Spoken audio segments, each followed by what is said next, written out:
주님 내가 여기 사오니 나를 보내소서. 나의 맘 주께 돌리오니 주 받으옵소서.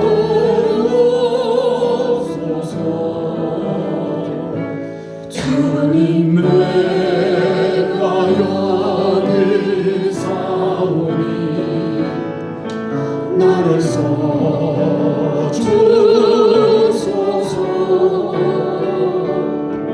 가진 것 모두 다 주께 드리오니 주 받으옵소서.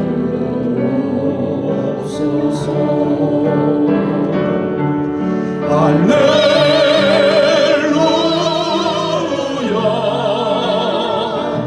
할렐루야 할렐루야.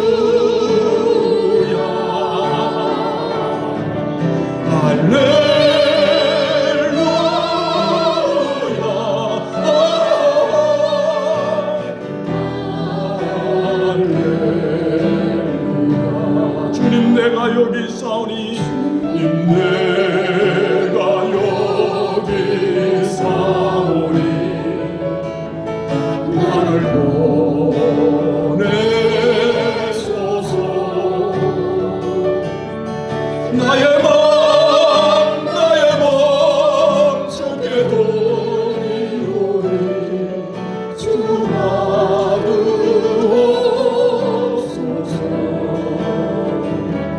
주님 내가 여기 사오니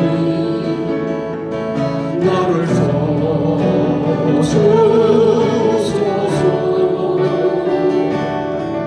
가진 것 모두 다 주께 드리오니 주 받으옵소서.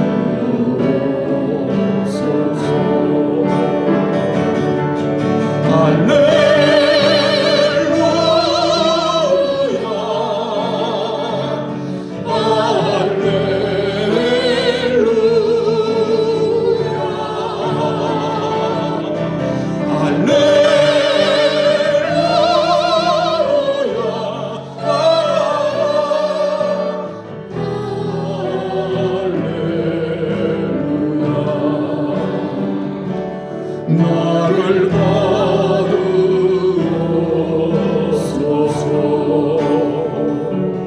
나를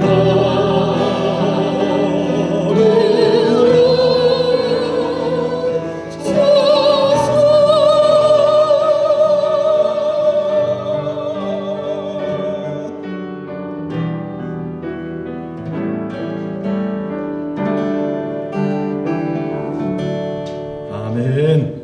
우리에게 주시는 하나님의 말씀은 누가복음 1장 26절로 38절, 마태복음 1장 18절로 25절입니다. 한 절씩 교독하시겠습니다. 누가복음 1장 26절입니다. 여섯째 달에 천사 가브리엘이 하나님의 보내심을 받아 갈릴리 나사렛이란 동네에 가서 다윗의 자손 요셉이라 약혼한 주님에게 그의 이름은 마리아라. 그에게 들어가 이르되 은혜를 받은 자여 평안할지어다 주께서 너와 함께 하시도다 하니 처녀가 그 말을 듣고 놀라 이런 인사가 어찌미냐. 전사가 이르되 마리아여 무서워하지 말라 내가 하나님께 은혜를 입었느니라. 보라 내가 잉태하여 아들을 낳으니 그 이름을 예수라. 그가 큰 자가 되고 지극히 높으신 이의 아들이라 일컬어질 것이요 주 하나님께서 그 조상 다윗의 왕위를 그에게 주시리니 영원히 아버지의 있으며 다스리시며 그 나라가 무궁하리라. 마리아가 전사에게 말하되 나는 남자를 알지 못하니 어찌 이 일이 있으리이까. 천사가 대답하여 이르되 성령이 내게 임하시고 지극히 높으신 이의 능력이 너를 덮으시니 이러므로 거룩한 이는 하나님의 아들이라 일컬어지리라. 보란의 친족 엘리사벳도 늙어서 아들을 배웠느니라. 본래 임신하지 못한다고 알려진 이가 이미 6달이 되었나니 그저 하나님의 모든 말씀은 응하지 못하시니 마리아가 이르되 주의 여종이 오니 말씀대로 내게 이루어지이다 하매 천사가 떠나가니라. 마태복음 1장 18절입니다. 먼저 제가 읽겠습니다. 예수 그리스도의 나심은 이러하니라. 그의 어머니 마리아가 요셉과 약혼하고 동거하기 전에 성령으로 잉태된 것이 나타났더니 그의 남편 요셉은 하나님과 그를 결혼하지 않냐고 가만히 덮었더라. 이 일을 생각할 때에 주의 사자가 현몽하여 이르되 달세의 자손 요셉아 내 아내 마리아 데려오기를 무서워하지 말라. 그에게 잉태된 자는 성령으로 된 것이라. 아들을 낳으니 너를 예수하라. 이는 그가 자기 백성을 그들의 죄에서 구원할 자이시니라. 이 모든 일이 된 것은 주께서 선지자로 하신 말씀을 이루려 하심이니 이르시되 보라 주녀가 잉태하여 아들을 낳았으며 그의 이름은 임마누엘이라 하리라 하셨으니 이를 번역한 것 하나님이 우리와 함께 계시다 하니라. 요셉이 잠에서 깨어 일어나 주의 사자의 분부대로 행하여 그의 아내를 데려왔으나 아들을 낳기까지 금식하지 아니하시니 다음에 이름을 예수라 하니라. 아멘. 할렐루야. 우리 성도들 일주일 동안 잘 지내셨습니까? 그동안 이제 크리스마스를 맞이하면서 서서히 이제 연말이 다가오는 가운데 우리 주님 주시는 이 말씀의 은혜로 계속 살면 좋겠습니다. 그래서 말씀이 주시는 힘을 얻고 또 성령 하나님이 함께 하시는 크리스마스를 맞는 동안에 우리 주님께서 함께 하시는 그 은혜를 누리면 좋겠습니다. 오늘 말씀에 보면 두 분의 인물이 나오는데 마리아와 요셉 두 인물, 우리 예수님의 육신의 어머니이고 또 육신의 아버지인 두 분을 통해서 오늘 말씀에서 딱 말씀하잖아요. 이 말씀을 통해서 우리가 말씀대로 이루소서라는 그런 제목을 삼고 또 일주일 동안 은혜를 누리고 기도의 제목으로 올려드렸으면 좋겠습니다. 여러분, 이번 주 토요일이 25일인 성탄절입니다. 우리 성탄절은 독생성자 하나님이신 우리 예수님이 탄생하신 우리 예수님의 탄생을 축하하는 날인 것입니다. 이 날을 우리가 기념하고 축하하는 이유는 사람과 이 우주 만물의 자연을 구원하시고 악한 사탄과 그 사탄의 졸개들을 심판하시는 메시아이신 예수님이 하늘 고장에서 이 땅에 오신 날이 바로 성탄절인 것입니다. 그때의 하늘에는 수많은 천군과 천사들, 그리고 이 땅에는 메시아를 조상적부터 기다렸던 목자들과 그리고 목동들이 말구 위에 누워 계신 아기 예수께 경배를 드린 것이었습니다. 이 성자 하나님이신 예수님께서 이 땅에 인간의 몸으로 베들레헴 말구 위에 나실 때부터 십자가에 죽을 때까지 헌신적인 수고를 아끼지 아니하는 여성이 있었는데 그분이 바로 누구일까요? 바로 예수님의 모친 마리아이었습니다. 일본의 엔도우라는 작가는 그가 쓴 성서 속의 여인들이라는 책의 첫 부분에 유럽인들의 마음속에 새겨져 있는 세 가지 여성상에 대하여 이야기를 하고 있습니다. 그 중에서 여성의 가장 아름다움의 청순함이나 이 순결함의 모성을 상징하는 형이 바로 마리아 형이다, 이렇게 말하고 있습니다. 우리가 잘 아는 대로 로만 캐톨릭 천주교에서는 잘못된 이 우상교리를 만들어서 이 마리아를 숭상하고 숭배하고 있습니다. 그래서 그 반작용으로 우리가 이 마리아의 숭상의 이 교리를 경계하다 보니 오히려 우리가 예수님의 육신의 어머님 마리아에게서 배워야 될 믿음의 헌신과 순교자적인 순종을 우리가 놓치고 있음을 알 수 있습니다. 여러분, 하나님의 아들이라 하더라도 반드시 육신으로 우리 사람과 같은 똑같은 모양으로 나셔야 하는 것입니다. 그러기 위해서는 우리 예수님에게, 우리 메시아에게 한 분 육신의 어머니인 마리아가 꼭 있어야 됐습니다. 그러나 그 어머니는 어떤 분이 돼야 됩니까? 처녀여야 하고요. 그리고 믿음의 헌신과 순교자적인 순종이 없이는 예수님의 육신의 어머니로서의 그 일을 감당하기가 어려운 것이었습니다. 육신의 어머니인 마리아가 왜 예수님의 육신인 어머니로서 감당하기가 어려웠냐 하면 예수님의 육신의 어머니인 마리아는 그때 요셉과 정혼한 사이였기 때문입니다. 여기서 이제 우리가 이스라엘 결혼 예식에 대해서 알아야 예수님의 육신의 어머니인 이 마리아가 왜 이렇게 순종하고 이 헌신이 어려웠는지, 순종이 어려웠는지 우리가 이해를 할 수가 있습니다. 이 이스라엘의 이 결혼에 대한 이 절차들을 보게 되면요, 첫째는 약혼이라는 것이 있었습니다. 이 약혼은 어릴 때에 이 양친 부모님들이 우리 이제 아들이 있고 딸이 있으니까 이제 아주 어릴 때부터 그렇게 약속을 하는 겁니다. 그래서 이스라엘 약혼은 앞으로 결혼할 당사자 두 사람의 맞선이 없이 부모님들끼리 그렇게 이루어졌습니다. 왜냐 그러면 결혼은 너무나 신성한 것이기 때문에 어린 아이들에게 맡기기보다는 인생과 세상을 살아가는, 그리고 신앙적으로 살아가는 부모님들이 판단하여 결정해야 한다는 것이 그 당시의 법이었습니다. 그것이 약혼입니다.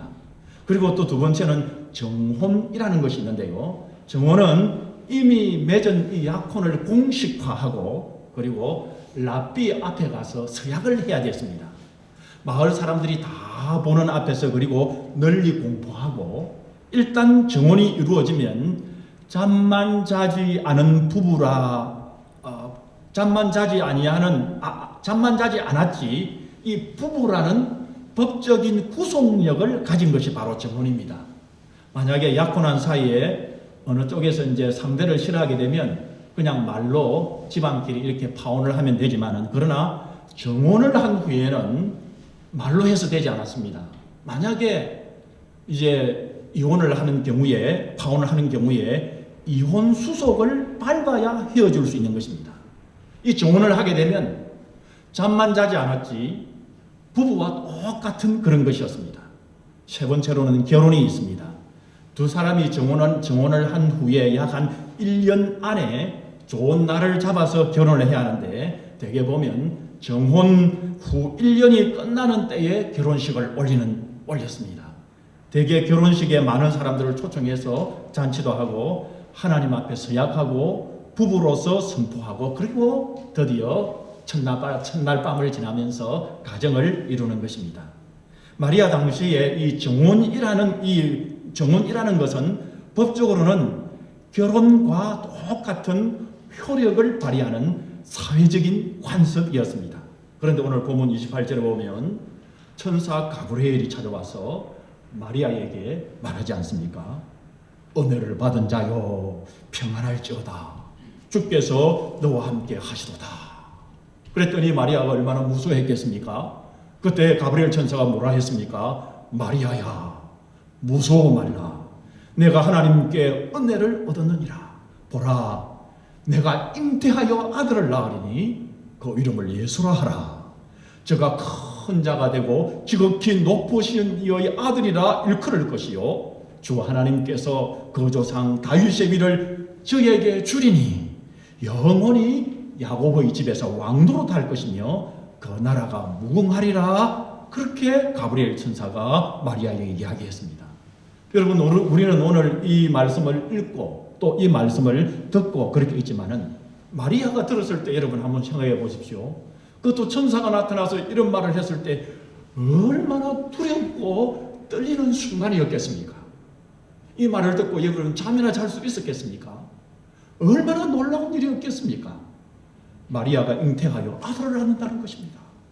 그리고 그는 지극히 높으신 이의 아들이라 하면 곧 하나님의 아들이라 말하는 것이요, 그리고는 자기에게서 태어날 아들 예수는 다윗의 왕권을 받아서, 그때 유대인들은 다윗의 왕권을 받을 자가, 태어날 자가 있을 것이다, 메시아 하고 있었거든요. 그 메시아가 자기에게서 태어날 것이며, 그 예수는 이스라엘 나라를 다스릴 것인데 몇백 년이 아니라 그는 영원히 이터널로 다스릴 것이다 라고 들은 것입니다.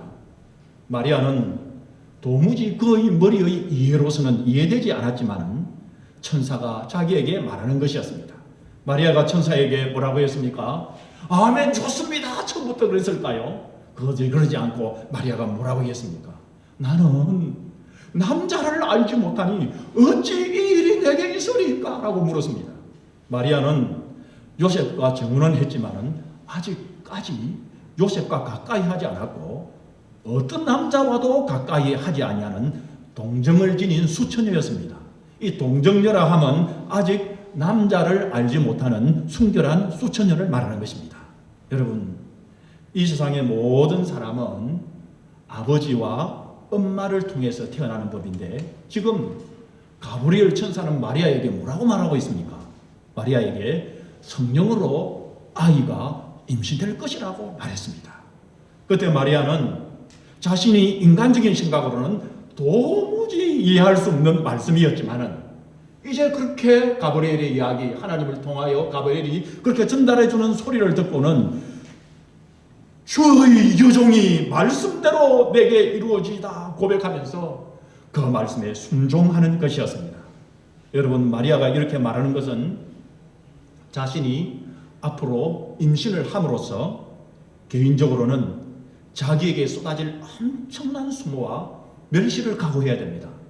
그리고 그 순종에는 순교하는 자세, 어쩌면 죽을지 모르는 그것도 감당해야 하는 것입니다. 바로 순교자의 마음으로 순종한 것이었습니다.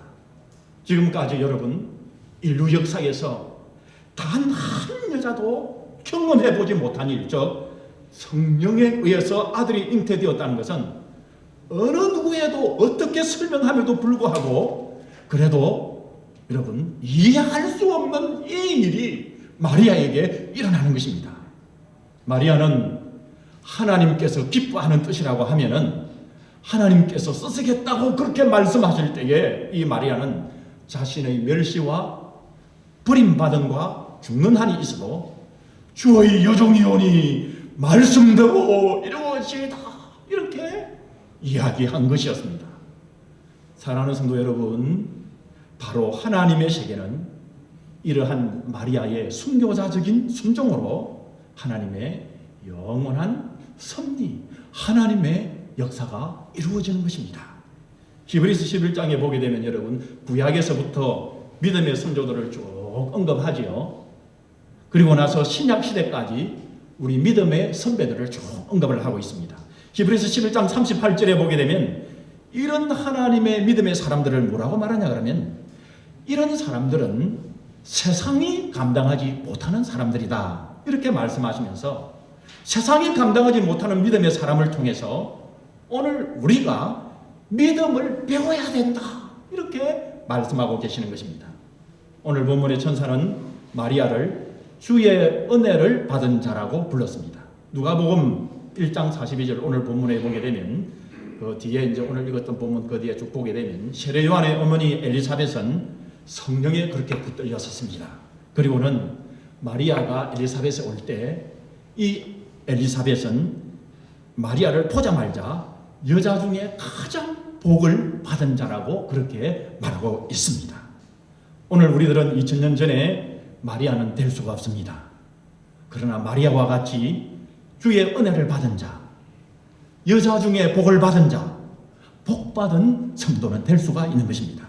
어떻게 마리아와 같이 주의 은혜를 받은 자, 여자 중에 복을 받은 자, 이런 성도가 될 수 있을까요? 그것은 바로 하나님이 쓰시겠다고 그렇게 이야기하면 겸손하게 주의 여종이오니 말씀대로 하겠습니다. 주의 남종이오니 하나님의 말씀이 내게 이루어지기를 원합니다 라고 말씀하시고 그 말씀에 순종하면 되는 것입니다. 여러분, 이렇게 순교자의 마음으로 하나님의 말씀에 순종한 적이 여러분 올해 몇 번이나 있었습니까?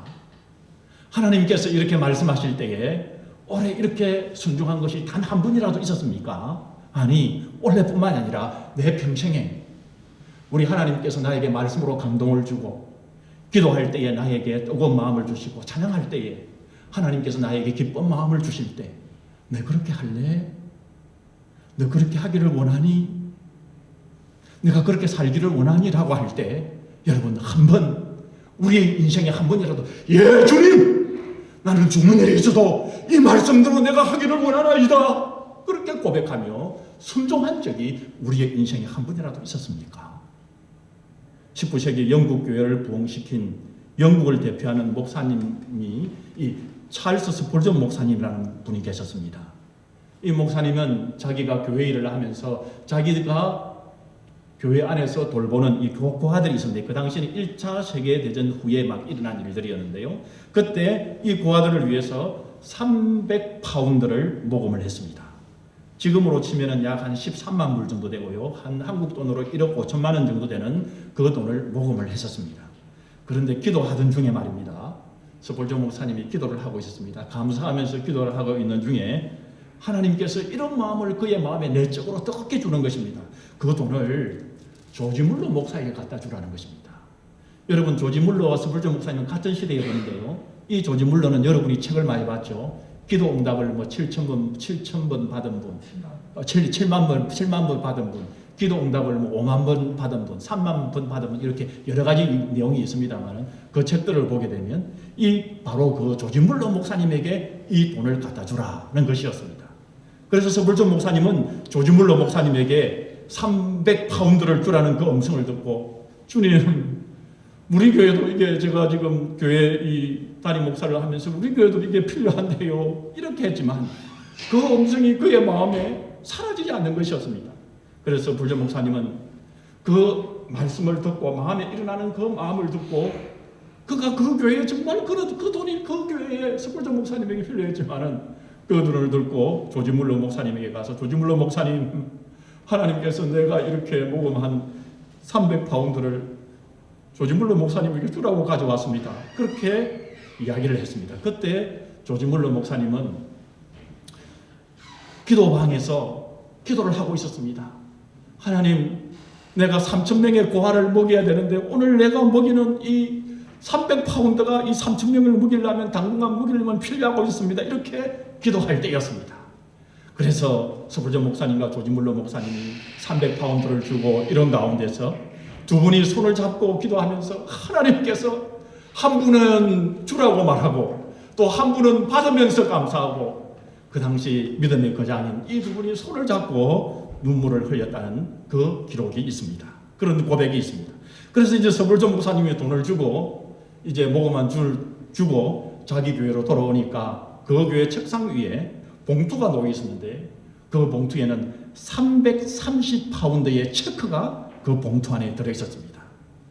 스폴전 목사님은, 주님, 나에게 300파운드의 이자까지 못해서 330파운드까지 나에게 주시는군요. 그렇게 말하면서 하나님께 순종했을 때 하나님께서 더 큰 것으로 스폴전 목사님에게 베풀어 주신 그 은혜의 경험을 스폴전 목사님이 하였다는 그 고백의, 그 간증의 내용이 있습니다. 오늘 우리가 마리아처럼 스폴전 목사님처럼 될 수 있는 것은 하나님의 말씀에, 하나님 말씀대로 순종하겠나이다, 하나님의 말씀대로 내게 이루어지게 하소서라고 말씀하는 우리 성도님들이 될 때, 그리고 믿음으로 우리가 헌신하는 것입니다. 그때 우리가 이번 성탄절에 쓰임을 받는 귀한 성도님 될 줄 믿습니다.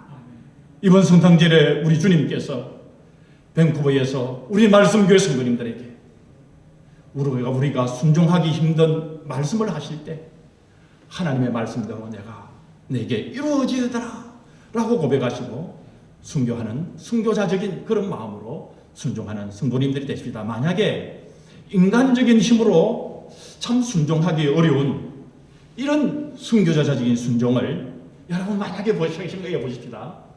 1년에 단 한 번만이라도 한다면 지금까지 평생 하지 못한 이 순종을 여러분 이제는 우리가 남은 내 평생에 몇 번이나 우리 주님께 올려드리겠습니까? 여러분 1년에 한 번만이라도 이 마리아와 같은 순종을 우리가 올려드린다면 이 크리스마스에 얼마나 의미 있는 크리스마스로 출발하게 되겠습니까? 여러분 한 번만이라도 이렇게 우리의 인생에 이 순종을 올려드릴 수 있는 우리 성도님들이 되시기를 주님의 이름으로 축복합니다. 우리가 언제 주님에 갈지 누가 합니까? 이 크리스마스를 지나고 나면 그 다음에 다시 우리가 크리스마스를 맞이할지 누가 알겠습니까? 여러분 우리에게 주신 1년에 단 한 번만이라도 우리가 하나님 앞에 순종하나 할 때 우리 젊은 분들은 앞으로 30년 남을지 40년 남을지 50년 남을지 모르는데 여러분 상상 한번 해보십시오. 1년에 이렇게 우리가 순종해 나간다면 남은 평생에 몇십 년 동안 수십 번 이렇게 순종하는 인물이 될 수 있는 너무나도 놀라운 아름다움에 귀한 것을 올려드리는 우리 성도님들 다 되지 않겠습니까? 오늘 본문의 마태복음에 보게 되면 의로운 사람 요셉을 볼 수 있습니다. 이 오늘 본문의 요셉은 나사렛에 살고 있는 다윗의 가문이었고, 그리고 목수의 직업으로 하루하루 성실하게 살아가고 있는 매사에 하나님의 뜻에 순종하는 의로운 사람이 바로 요셉이었다고 말씀합니다. 그는 마리아와 정혼하여 양가의 허락을 받아서 결혼식만 거행하면 마리아와 함께 살 수 있는 설레이는 마음을 가지고 미래를 위하여 꿈을 키우며 살아가고 있는 정혼한 그런 총각이었습니다. 그런데 그와 정혼한 이 정혼여인 마리아가 언뜻 보게 되니까 배가 말입니다. 하루하루 다르게 불러오는 것을 보게 되었습니다. 결혼식을 올리고 같이 잠을 잔 것도 아닌데 어찌된 영문인가. 정말 이 요셉에게는 고칼 노릇이었습니다. 처음에는 내 아내 정혼녀가 살이 찌는 것이 아닌가 그렇게 생각했는데 가만히 보니까 점점 배가 불러오는 것이었습니다. 본문 마태복음 1장 19절에 보게 되면 마리아의 남편 요셉은 의로운 사람이었다 이렇게 말씀합니다.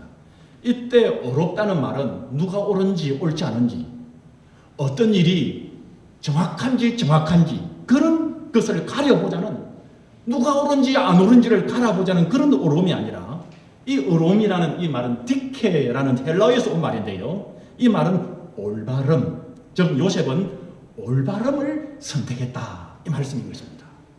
사실 유대 나라의 법대로 하게 되면은 마리아는 자기에게 임신시킨 남자를 마리아합니다. 이때 마리아가 정혼한 요셉이 아이의 아빠입니다 이렇게 둘러댄다 할지라도요, 이 요셉이 나는 그런 사실이 없어 라고 말하면 이 마리아는 어떻게 될까요? 이 마리아는 돌에 맞아 죽어야 합니다. 그 임신한 다른 남자와 합의해서, 어떤 남자와 합의를 해서 그렇게 되었다면 두 사람 다 죽어야 됩니다. 만약에 이 마리아가 그 당시에 성폭력을 당했다면 소리치고 구원을 요청했지만은 전혀 도움을 받을 수 없는 상황이었다고 하면은 그 당시 여자는 살아날 수 있었습니다.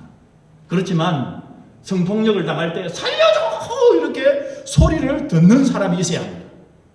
자신이 소리를 쳤는데도 다른 사람이 소리를 못 들었다면 자신을 임신시킨 남자의 이름을 대야 됩니다. 그리고 만약에 이름을 모르는 사람이라면 그 사람의 인상착의도 이야기를 해야 됩니다. 그런데 그렇게 하지 못했다면 창기로 몰리고 돌에 맞아 죽는 처지가 되는 것입니다. 예수님의 성육신 사건, 이 예수님의 탄생에는 의로운 사람 요셉의 도가 절대적으로 필요하였던 것입니다. 요셉은 올바름의 사람이었고 그의 사려 깊은 태도로 인해서 마리아는 사회적인 심판에서, 죽음에서 보호를 받을 수가 있었습니다. 그러나 그 당시 사회적으로 남자들이 말이죠, 사랑에 대한 배신이 크지 않습니까? 누구나 그렇지 않습니까? 이 사랑에 대한 배신은 그 당시 남자들에게는 허용할 수 없었던 것입니다. 이것이 유대 사회의 율법이었습니다.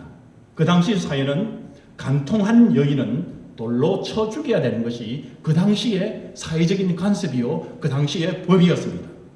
모든 남자들은 사랑에 대한 배신으로 이 여자는 당연히 죽어야 되는 그런 시대였습니다.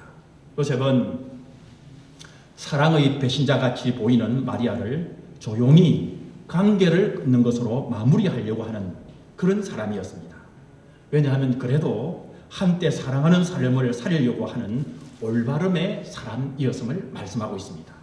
참으로 요셉은 무엇이 옳으냐 그러냐, 누가 옳냐 그러냐 이 문제가 아니라 올바름의 사람으로서 정이 많고 인자한 사람이고 깊이 생각하는 사람이고 신중하게 처리하는 사람이었습니다. 요셉은 마리아를 사랑의 배신자로 보기보다는 마리아가 이렇게 되기까지 남에게 또 자신에게 또 요셉 자신에게도 말할 수 없는 안타까운 사연이 있는 것으로 보았던 것이 분명한 것입니다. 이런 요셉에게 고민하고 있을 때에 어느 날 밤에 비몽사몽간에 가브리엘 천사가 또 요셉에게 나타났습니다. 다윗의 자손 요셉아, 내 아내 마리아 데려오기를 무서워 말라. 저에게 잉태된 자는 성령으로 된 것이라. 아들을 낳으리니 이름을 예수라 하라. 이는 그가 자기 백성을 저희 죄에서 구원할 자이심이니라 하니라 말씀했습니다. 마리아에게서 태어나는 그 아기 예수님은 성령으로 잉태된 이스라엘의 왕이요 인류를 구원할 바로 메시아라는 것을 요셉에게 분명히 말씀했고, 요셉은 분명히 그 이야기를 듣고 알았습니다. 요셉은 이제 마리아에게서 태어날 그 아이는 인류를 구원할 바로 메시아, 이미 하나님의 선지자들이 이야기했던 그 예언이 이루어지는 대사건의 주인공이 바로 이 마리아에게서 난 아들이라는 것을 알았습니다. 여러분, 구약 이사야서 7장 14절에 뭐라고 말씀했습니까? 보라, 처녀가 잉태하여 아들을 낳을 것이요 그 이름을 임마누엘이라 하리라 하셨으니, 그렇게 말씀하시며, 그 임마누엘이라는 말은 하나님이 우리와 함께 하셨다라고 가르쳐주지 않습니까? 무슨 말씀입니까? 우리 인류가 범죄함으로 인해서 하나님을 떠난 원수가 되었을 때 중보자이신 예수 그리스도로 인하여 인류는 하나님의 품에 돌아오게 되고, 예수님 때문에 우리는 하나님과 함께한 한 가족이 되었다고 말씀하는 것 아니겠습니까? 철학자 하이데거는 인간의 사고에는 두 가지가 있다고 이야기했는데, 하나는 calculate thinking으로서 계산적이고, 우리 인간은 타산적이고 지극히 인간적인 사고를 하는 사고의 한 방법이고요. 또 우리 인간의 하나는 믿음의 사람으로서 inspired thinking이라고 하는 영감적인 이 직감의 생각을 하고 사고하는 한 방법이 있다고 이야기했습니다. 이 세상의 대부분의 사람들은요, 어떻습니까? 보통 계산적이고 타산적인 인간적인 생각을 여러분 하고 거기에 따라갑니다. 그런데 여러분, 오늘 요셉을 보게 되면 영감을 따르는 오늘 이 요셉은 믿음의 사람이었습니다. 아니, 하나님의 말씀에 따르는 올바름의 사람인 하나님의 사람이었습니다. 요셉은 이 사건 후에 어떻게 했습니까? 즉시 일어나 주의 사자 가브리엘의 명을 따랐습니다. 서둘러 잔치하고 결혼식을 올렸습니다. 아내를 데려왔지만 뭐라고 했습니까? 이 inspired thinking을 하는 사람으로서 아내와 동침하지 않았다고 그렇게 말했습니다. 아들을 낳기까지, 예수님이 태어나기까지, 그리고 아들을 낳자마자 가브리엘 천사의 말대로 이름을 뭐라고 지었습니까? 예수라고 지었습니다. 그래서 우리가 예수님을 나사렛 예수라고 그렇게 이야기하지 않습니까? 나사렛에서 자란 예수님이라고 해서 나사렛 예수라고 우리가 지금도 그렇게 부르고 있는 것입니다. 그런데 말입니다, 이 예수라는 이름은 유다 지파 안에서는 이름을 붙이지 아니하는, 잘 이름을 짓지 사용하지 아니하는 그런 이름이었습니다. 그렇지만 요셉은 하나님의 말씀에 따라서 자신의 이 아들을 예수라고 그렇게 지었습니다. 여러분, 예수라는 이 헬라어의 정확한 발음은요, 예수스입니다. 여러분, 옛날에 우리가 그 예수님께서 미션입니까? 그 십자가 영화 봤을 때 예수 이름을 부를 때 그 본토 이름을 뭐라 부르던가요? 예수아라고 하지 않습니까? 이 예수아라는 말은 그 당시 사람들이 사용했던 아람어입니다. 그리고 히브리어는 요수아라는 것이 히브리어입니다. 이 이름의 뜻은 하나님은 구원이시다라는 뜻을 가지고 있습니다. 사랑하는 성도 여러분, 육신을 입고 우리에게 오신 우리 예수님은 나를 구원하신 예수입니다. 나를 구원하신 예수와 나를 구원하신, 우리 가족을 구원하신 예수님이십니다. 또 오늘 이 자리에 저와 여러분들을 구원하신 우리 예수님이십니다. 그리고 우리가 살아가는 이 세상을 구원하신 이 예수와 바로 하나님이신 예수님이신 것입니다. 여러분, 한번 생각해 보십시오. 우리를 구원하시되 영원히 구원하시고, 나를 구원하시되 우리의 가족을 구원하시되 오늘 우리 성도님들을 구원하시되 천국으로 영생으로 구원해 주신 우리 예수님 하면 우리의 마음에 감동이 오지 않습니까? 우리의 이 가슴에 평안이 물밀듯 우리의 마음에 꽉 차오르지 않습니까? 이는 체험이 우리에게 있지 않습니까? 만약에 말입니다, 이 자리에 우리가 예배 드리고 있지만, 그렇지만 아직까지 그런 경험을 한 번도 나는 해보지 못했다면, 난 아직 예수님을 제대로 믿지 못했구나. 아직까지 성령님의 은혜를 충만히 나는 받지 못했구나. 그렇게 생각하셔도 좋을 것 같습니다. 그러나 여러분, 그렇다고 해서 실망하지 마시기 바랍니다. 우리에게는 이런 기회가 계속해서 주어져 있습니다. 이런 기회가 우리에게 있습니다. 계속해서 주일마다 우리가 이렇게 출석해서 아멘 아멘 하시며 하나님의 말씀을 들으시기 바랍니다. 여러분 저를 따라해 보시기 바랍니다. 아멘 아멘. 이 마음 속에서 입으로 밖으로 나오지 않더라도 입으로 신하여 구원에 이른다고 했는데 입으로 하실 분은 부끄러워하지 마시고 하시기 바랍니다. 아멘. 말씀을 들을 때 아멘 이렇게 하시다 보면, 그리고 매일 성경을 읽고요, 그리고는 식사할 때라도 간절히 기도하시고, 그리고 찬양할 때 할렐루야 하면서 찬양하다 보면 성령 하나님께서 예수님 이름만 들어도 감동이 오게 만들어 주십니다. 감사가 되게 하십니다. 내 주위와 내 환경은, 내 형편은 전혀 감사할 거리가 아닌데, 전혀 내가 감사 한마디 할 것, 이 감자도 안 나오는데 성령께서 내 마음에 감사하게 만들어 주시는 것입니다. 감사가 되게 만드는 것입니다. 여러분, 우리가 돈이 있고 얼굴이 이뻐서 여러분 감사하고 항상 행복할까요? 여러분, 미인방명이라는 말이 있지 않습니까? 오히려 미인이 되니까 만족하지 못하고요, 오히려 이름이 나니까 해명이 같은 분들은, 여러분 이름이 났지만 스스로 목숨을 끊고 자살하지 않았습니까? 여러분 이 세상의 재벌들이 다 행복합니까? 그의 가정에 들어가 보십시오. 여러분 그의 가정들에 들어가 보십시오. 물론 부자고 안 부자고 이런 상관없이 행복은 있습니다. 그렇기 때문에 가난한 사람만 행복하고 부자는 행복하지, 그건 아닙니다. 여러분, 예수 그리스도께서 어떤 자든지 우리의 마음에 평강과 감사와 기쁨을, 참 기쁨을 우리 예수 그리스도께서 우리에게 주십니다. 할렐루야! 이런 체험이 계속 있기를 주님의 이름으로 축복합니다. 그때 우리 성도님들도 오늘 보십시오. 마리아처럼 요셉처럼 주님, 주의 종이 여기 있사오니 주의 말씀대로 하옵소서라고 고백하는, 여러분 어느 시대 어느 장소에든지 마리아처럼 요셉처럼 쓰임을 받는 성도님들이 다 되시기를 주님의 이름으로 축복합니다. 다 같이 기도하겠습니다. 하나님 감사합니다.